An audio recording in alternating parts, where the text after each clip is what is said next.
Good day, everyone. So, for today, we are going to wrap up all the topics that we had from week 1 until week 6 in Principles of Teaching 1. First, let's read the course description.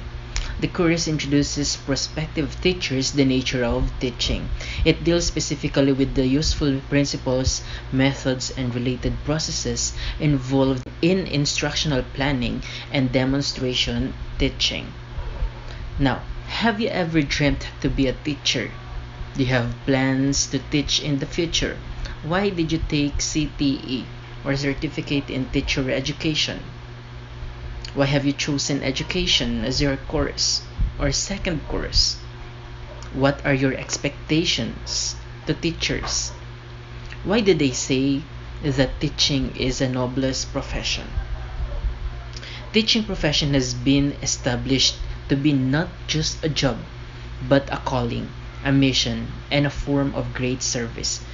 Teachers has become very complex and demanding of the teacher's knowledge, skills, and values needed in the discharge of their duties and responsibilities for the 21st century teaching learning arena. What makes teaching complicated and demanding? First, it exacts a tremendous demand of the teacher's teaching skills and personal qualities before they can satisfactorily perform the multiple roles and manifold responsibilities it entails.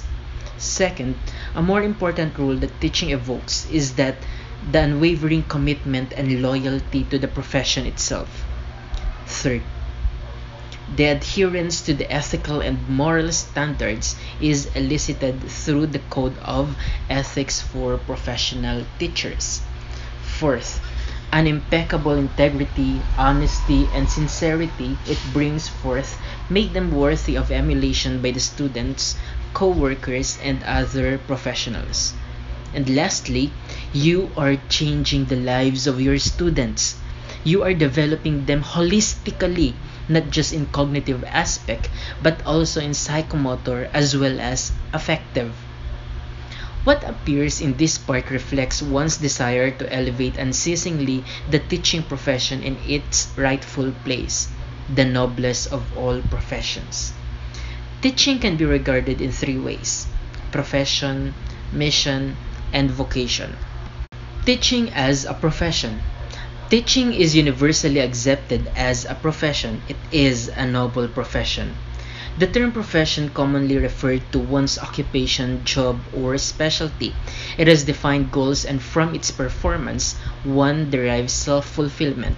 Educators and others in the field of education view profession as one's vocation, employment, and field of lifelong endeavor. Furthermore, by virtue of Presidential Decree Number 1006, which became effective last January 16, 1977, paved the way to teaching as a profession. It is a decree that professionalizes teaching in our country, promulgating the crucial and relevant roles of teachers in shaping the future of a nation through education.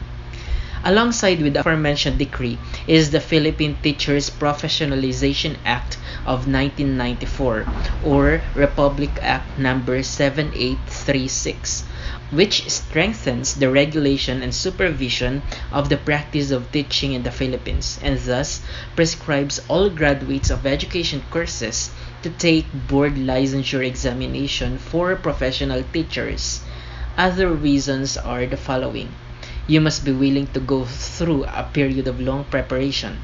You must be willing to go through continuing education, just like taking master's degree or doctorate degree, attending seminars, conferences, and workshops to upgrade yourself, joining different professional organizations like PAFTE. You must strive for excellence, not pwede na mentality. You involve in the direction borne by proper planning, skilled in developing your own lesson plan and in executing or implementing it during classroom discussion. You display love, care, and compassion for children. You must commit yourself to moral, ethical, and religious values, which align with following the Code of Ethics for Professional Teachers and other legal aspects or basis in teaching profession. And You dedicate yourself to service. How about teaching as mission? Etymologically speaking, the word mission is derived from the Latin word missio, which means to send. Thus, it means extending your service to all students despite their cultural differences. According to Webster's dictionary, it is a task assigned. Therefore, you recognize teaching as a task entrusted to you in this world. It is your assigned task, thus, you have to prepare for it. Prepare to apply the different roles of a teacher without any reservation. Just like in the concepts of profession, once a teacher, forever a student. While in teaching as vocation, it comes from the Latin word vocare, which means to call. Thus, vocation is a calling. In this concept of teaching, teacher is committed to endure in the teaching profession against all odds. Thus, it is not surprised that some teachers opted to stay single for the rest of their life and marry instead the teaching profession. It means you said yes to your call to teach. You commit yourself to the total transformation of the learner. You consider teaching as a lifetime commitment. Also, teaching is considered as an art. Have you ever encountered a teacher who is teaching inside a classroom with poker face or without any emotion at all? That is unusual, right? In teaching, it signifies the way a teacher expresses his emotions and communicates his feelings through his teaching chores. A teacher must be expressive when narrating a story or a poem, must be a great actor and actress. A teacher must be a great artist as he or she designs his or her own classroom in a beautiful way. A teacher must be a leader. Every time there is a program, a teacher writes, reads, sings, dances, acts, and others, name it. A teacher can do it. It makes teaching more adaptive and flexible to meet highly varied and complex needs of learners. It views a teacher as a craftsman. Also, teaching can be considered as a science. Imagine this. You wake up one day and you are inside the classroom with 30 students who are waiting for you to say something about the subject that you are going to teach. How are you going to deal with that one? What are you going to do? How would you feel? What will be the words you utter for an hour? It is impossible to teach without planning and preparation. Just like other professions, teaching must subject itself to an organized and objective planning, preparation, and execution of the lessons in order to direct the learners towards the different learning episodes. Teaching is likewise a science, like preparing your lesson plans, course syllabi, DLP, DLL course outlines before the start of the academic year manifests that thorough planning is needed for us to know the topics included in the course that we are going to teach. In lesson plan or even in course syllabus, there are several steps or parts that we need to follow in comparison with scientific process. A teacher must follow it in order to attain his or her target or objectives. It makes teaching more skillfully executed and it views the teacher as an academician. Also, there are intervention or helping points in teaching process. These points encompass the key elements or so-called as 8 M's of teaching. These are, first, milieu. It is the learning environment. Since learning is triggered off by stimuli in an environment, it assumes primary importance in teaching and learning. Teachers need to make the learning environment as stimulating as possible. Second, matter. It is the content of learning. It embraces everything that it has to be covered and therefore learned. Mastery of every lesson instead of its mere coverage by the class is a very important rule of thumb. The teacher should make sure that the minimum standard of level of proficiency is attained by the class before moving on to the next lesson or unit. With this, it should answer the question, what is more important, the depth or breadth of knowledge? As nouns, the difference between breadth and depth is that breadth means quantity, or it is the extent or measure of how broad or wide something is, while depth or the quality is the vertical distance below a surface, the degree to which something is deep. In relation to teaching, curriculum makers are advised to be realistic in projecting subject matter and avoid giving students too much too soon, and to teach only little matter but well mastered. Third, method. These are teaching learning strategies. Keep in mind that there is no single best method or strategy in teaching. An appropriate or suitable method depends on the topic you discuss. Thus, an effective teacher employs a variety of teaching strategies that will set the mood for class activities. The teacher must not limit his strategies to chalk talk or lectures only. Fourth, materials, the resource of learning. These are the resources, both human and physical object, made available for use by teachers and learners. It must be picked wisely by the teacher because it will serve as an example to his or her learners. All visuals must be good and decent. It must be well prepared. Lastly, as a teacher, you must be responsible to make simple but meaningful materials for the learners. Remember, no matter how great your instructional materials are, if the teacher can't use it appropriately, it will be useless. Fifth, media. These are communications in teaching and learning. The best example to this is how the teacher approaches his or her students using verbal or non-verbal way of communication. The teacher must speak well to his or her students. Give them respect also, so they will respect you in return. Saying inappropriate words or profanity will mislead the children. You should be the role model to them. And be extra careful on what you say because it might affect them emotionally and mentally. Sixth, motivation. Arousing and sustaining interest in learning. They say it is in the first 4 minutes a speaker is either accepted or rejected by an audience. Motivation does not happen by chance. It does not occur at the click of a finger. External sources are in the form of grades, prizes, awards, treats, and money, while the internal sources are the personal goals, fun, enjoyment, interest, and desire to learn the lessons. Cultivating intrinsic motivation is a challenge to every teacher. When the students are focused on their study because they look forward to the different activities to be accomplished with joy, thus they would not find any subject boring. So as teachers, we must find ways to motivate our students and keep their interest and fun in learning for them to unleash their seed of greatness and attain their maximum potential. Like Teddy in the narrative essay, The Best Teacher I've Ever Had. Seventh, mastery. The be-all and end-all of learning. This means internalization of learning resulting in automatic or habitual change behavior through meaningful repetition and application. Mastery comes through a fixation of what is to be learned from short-term to long-term memory, allowing for ease in use and transfer to new situations in the future. Some call it executive control. And eighth, measurement, getting evidence of learning. The final element of teaching, learning sequence.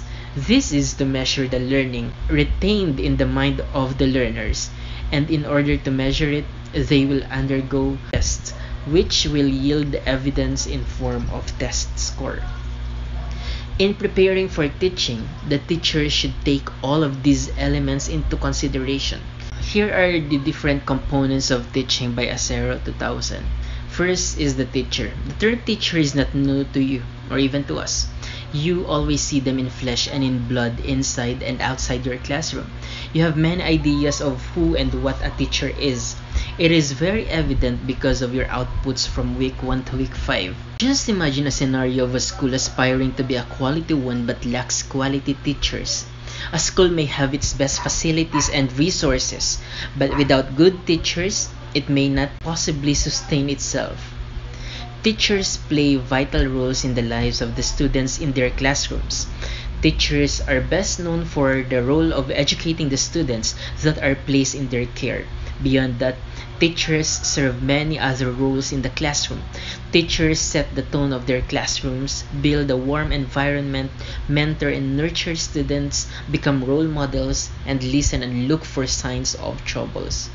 Teachers serve as managers, as motivators, leaders, models, surrogate parents, social catalysts, guidance counselors, facilitators, or instructors. Again, most important role is to facilitate learning among learners. Keep this in mind that to facilitate is now the new role of a teacher. Gone are the days that the teacher is the center of the class discussion. The notion of the sage on the stage is associated with what is sometimes called teacher-centered education or traditional education. In this view of learning, the teacher is the expert who owns all the knowledge and transmits it to the students. At the other end of the spectrum, the guide on the side takes a less central role and is more concerned to facilitate learning and to guide students in their learning and discovery. This approach is often referred to as a student-centered learning, and teachers will spend more time working with individuals and small groups to support and facilitate learning than they do on whole class teaching. Again, I repeat, we are now on 21st century education. So, it is important for you to remember that it is better to be student-centered rather than teacher-centered. There are also several types of teachers. First, teachers by choice. It means that it is really your dream to be a teacher. Since child, you knew that you wanted to become a teacher.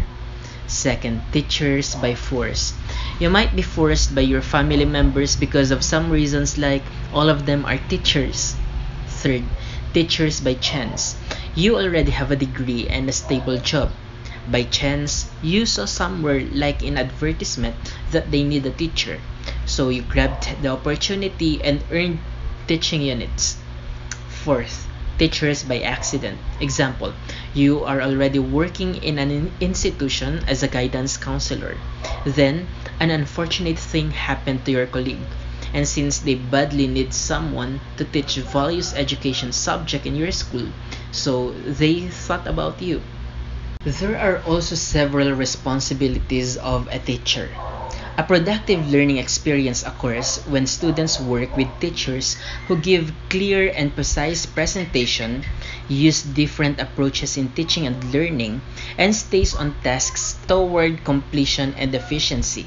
It is also a privilege to observe a classroom where students are engaged in uninterrupted learning and guided in doing sequential tasks as their skills are developed. Greater appreciation to learning is given in a classroom where the teacher uses varied teaching strategies and provide opportunities for success, and where students engage in collaborative learning and show enthusiasm in all school activities. I also would like to emphasize in the characteristics of a teacher the difference between effective and efficient teacher. At a glance, you might be confused with the words effective and efficient, but there are differences between them, yet they are both significant in teaching learning process. When can you say a teacher is efficient? It is when, for example, the teacher comes to her class and leaves her class on time, submits grades, monitoring sheets, course syllabus, lesson plan on time. Everything is organized because of a good management. How about an effective teacher? Basically, a teacher is effective when she gives her best in teaching, selects appropriate method, facilitates inside the classroom, keeps her students engaged and motivated in learning, and gives her very best to ensure quality and meaningful learning. Generally, efficiency and effectiveness in teaching are two different things. Efficiency means doing things right, while effectiveness is doing the right thing. Anyway, whatever definition we gather, these two concepts should complement each other because it is hard to be an effective teacher if you are not efficient. Likewise, if you are an effective teacher, most likely you are efficient. But it doesn't necessarily mean that if you are efficient, you are effective. But you have the chance to be one. Always remember that your students do not care what you know until they know that you care. At this point, we are going to wrap up the passion for teaching. Teaching is a challenging, tough, yet rewarding career that isn't for everybody. It is said that teachers are born, not made, and it comes down to passion. There are times in every teacher's life where they wonder if they made the right decision, if it could be easier doing something else, and if it is all worth it. This is where a teacher feels teacher's burnout, in which you feel that you are exhausted in teaching aspect, that you will no longer feel the enthusiasm, the desire to come in your class and teach your students. You feel unmotivated and helpless. We are all humans, and at some point we will feel this, but we should always be reminded of our goals. Why are we doing this in the first place?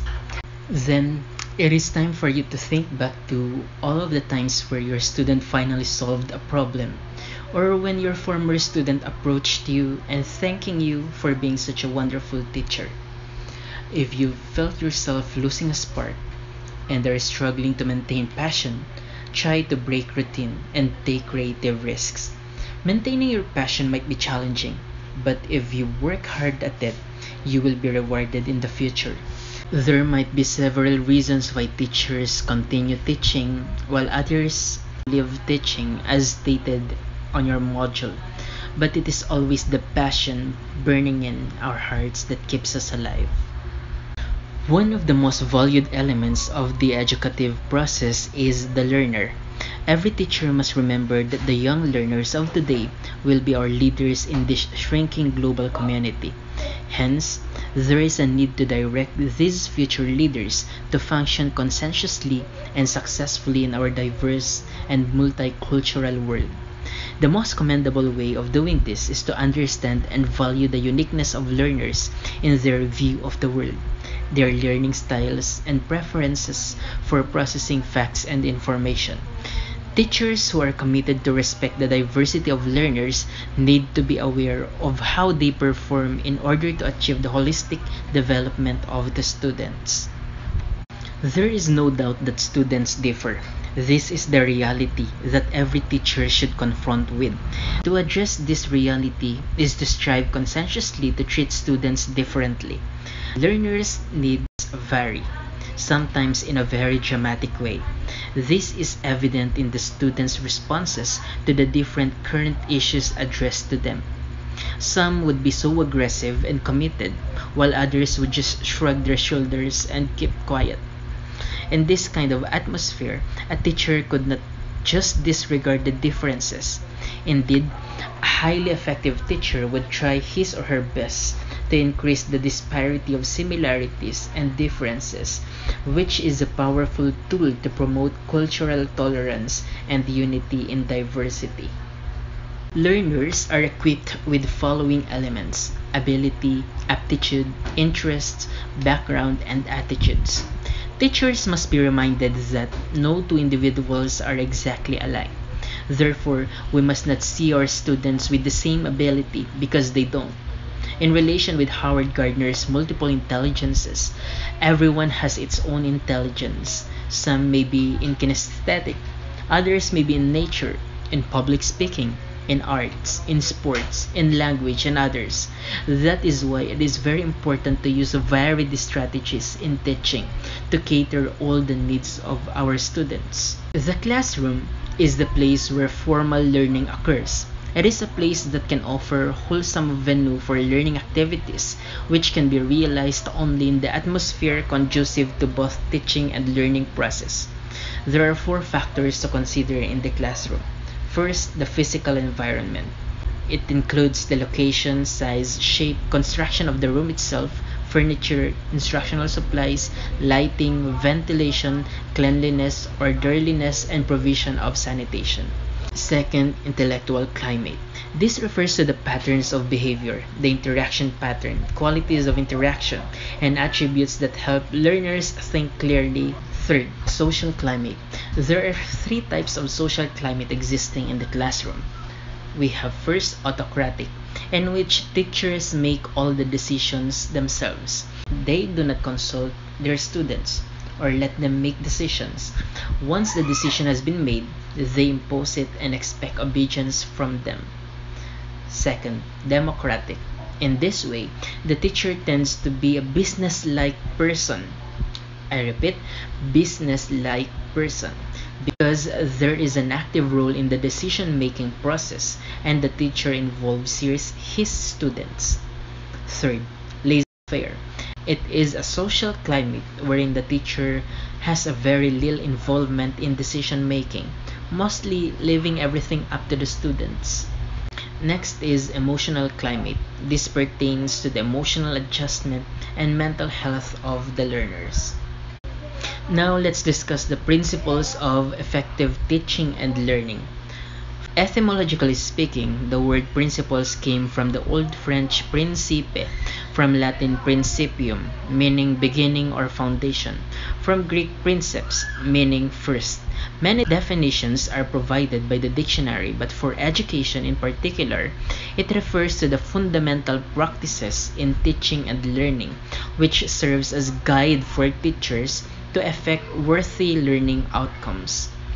Many of the established principles in teaching and learning were derived from well-grounded results of research studies. For example, a comparative study of effective and ineffective teachers in terms of their teaching styles and how they address various and specific needs of learners in spite of their differences. It may also come from a viewpoint or judgment of experts, or through the best practices employed by model teachers recognized for such. These principles are documented, printed, and relayed by various researchers, authors, and experts to serve as guide for teachers in their practice of the profession.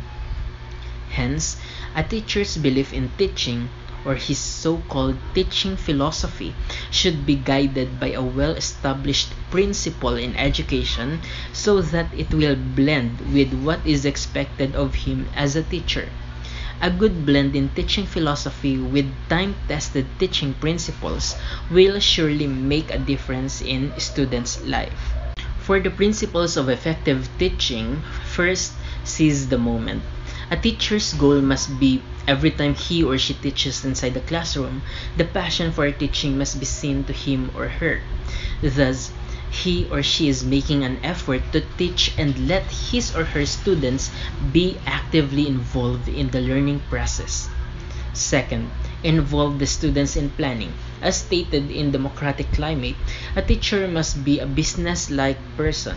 He must involve his students in planning and let his students explore by giving them chance to test their ideas, to take risks, and to be creative. Third, begin with what students know. As stated in constructivism, students have their prior knowledge in a certain topic. A teacher now must begin teaching by comparing the old information and new for them to grasp new information more quickly. Fourth, move from simple to complex. Learners will find learning more rewarding if they have the opportunity to master simple concepts first and apply these concepts to more complex ones. Mastery of the simple ones can also be a motivation for the students to keep engaged in the topic. 5. Accommodate the students' preferred learning style. As mentioned, we need to consider students' individual differences. Thus, we need to make an effort in varying our strategies in teaching. Do not use essay only as a form of assessment from the first day until the last day of academic year. 6. Sort goals by learning domain. This is the ability of the teacher to point out the significant things to teach to her students. Thus, formulating well-written learning objectives must be given importance by a teacher. 7th, make materials meaningful. The more meaningful the material is to a student, the easier and quicker it will be learned. Instructional materials must be functional, can be a great help in teaching learning process. There should be a purpose why you are using a certain material, not just a decoration. 8. Tell your students how they are progressing. Learning is easier when students are aware of their progress. This is a sincere move on the part of a teacher because a learner is made aware of his strengths and weaknesses in detail, thus enabling him to reflect further on the progress he needs to exert to make his performance better next time. 9th, allow immediate application of knowledge. Giving the students the opportunity to apply his new knowledge and skills and reinforces learning and builds confidence. 10th, plan for episodic rests. Let students relax after recognizing signs of mental fatigue. It is important to have academic rest. 11th, reward desired learning with praise. Praising desired learning outcomes or behavior improves the chance that the student will repeat the desired action or behavior. And for the principles of learning, first, learners must have a clear idea of the goal. There should be a clear communication between the teacher and the learner about the goals and objectives of the instruction. Letting them know the course objectives is an essential thing for the students to be prepared on the course. Second, the learners must be physiologically and psychologically ready. Based on Edward Lee Thorndike's 3 laws of learning, this is the law of readiness, which states that individuals learn best when they are ready to learn, and they will not learn much if they see no reason for learning. For its educational implication, the teacher should, before taking up a new lesson, he needs to arouse the interest and desire of students to learn. That is why motivation is significant for the students to be engaged. Readiness to learn also involves what is called the teachable moment, or a moment of educational opportunity when a person is particularly responsive to being taught something. For example, you have already the attention of your students and they are curious on the things related to the topic. Teachable moment occurs wherein as a teacher you need to answer their questions and emphasize important topics. Third, learners must be motivated to learn. Motivation is the basic principle in teaching process. Students must be motivated to learn, so it is a goal of a teacher to get students' attention for them to learn better. Furthermore, based on Thorndike's laws of learning, law of effect can be observed in this principle, wherein learning is strengthened when it is accompanied by a pleasant or satisfying feeling. Learning is weakened when it is associated with an unpleasant feeling. For its educational implication, as a failure is accompanied by a discouraging emotional state, it should be avoided. Reward and recognition play a great role in encouraging a student. Punishments should be avoided as far as possible. Punishment produces a negative effect and it causes discouragement on the part of the students. Fourth, learners must be active in the teaching-learning process. As mentioned, we are not in the traditional teaching anymore wherein the teacher is the center in the classroom discussion. Nowadays, students should not be passive. Rather, they should be active. Thus, they should involve themselves in the teacher-learning process. And that is based on John Dewey's learning by doing, direct involvement in the learning activity.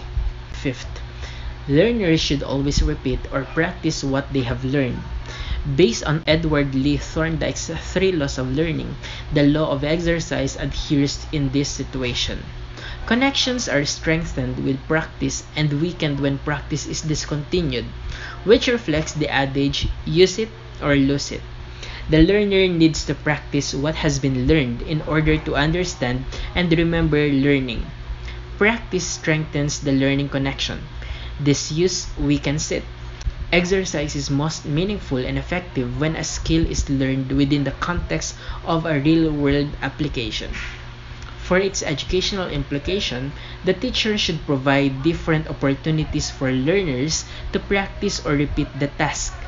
just like recalling, manual drill, review, activities, and others. Delayed use or long disuse may cause forgetfulness on the part of the students.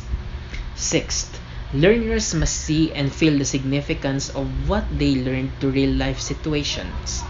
Students must understand the significance of the concepts they learn, or they should know how to apply it to real-life situations.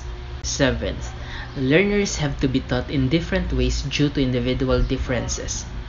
Be able to recognize variations in their emotional, social, physical, spiritual, and moral development. Eighth, learners learn democracy in a democratic environment. Learners need to experience freedom. They should be aware of their privileges, responsibilities, and rights. Ninth, learners learn faster when teachers utilize their past experiences. Start from what they know, and learners are not zero knowledge. When we ask questions during recitation, sometimes we should not accept students' answer like, I don't know. In relation to constructivism, we should begin the discussion with what the students know. Thus, art of questioning plays a significant role here so that we can get an idea from our students. 10th, learners are encouraged to think and reason out through the teacher's expression of confidence and creative encouragements. Motivation of learners should be done at the start of the class, and it is the responsibility of the teacher to sustain students' enthusiasm and energy until the end of the class. To conclude, the concept of teaching as the noblest profession has been proven time and again, in spite of many challenges confronting the teaching profession, especially this time of pandemic, wherein face-to-face class is not allowed. Teachers are exerting effort to cope with the various requirements and innovations.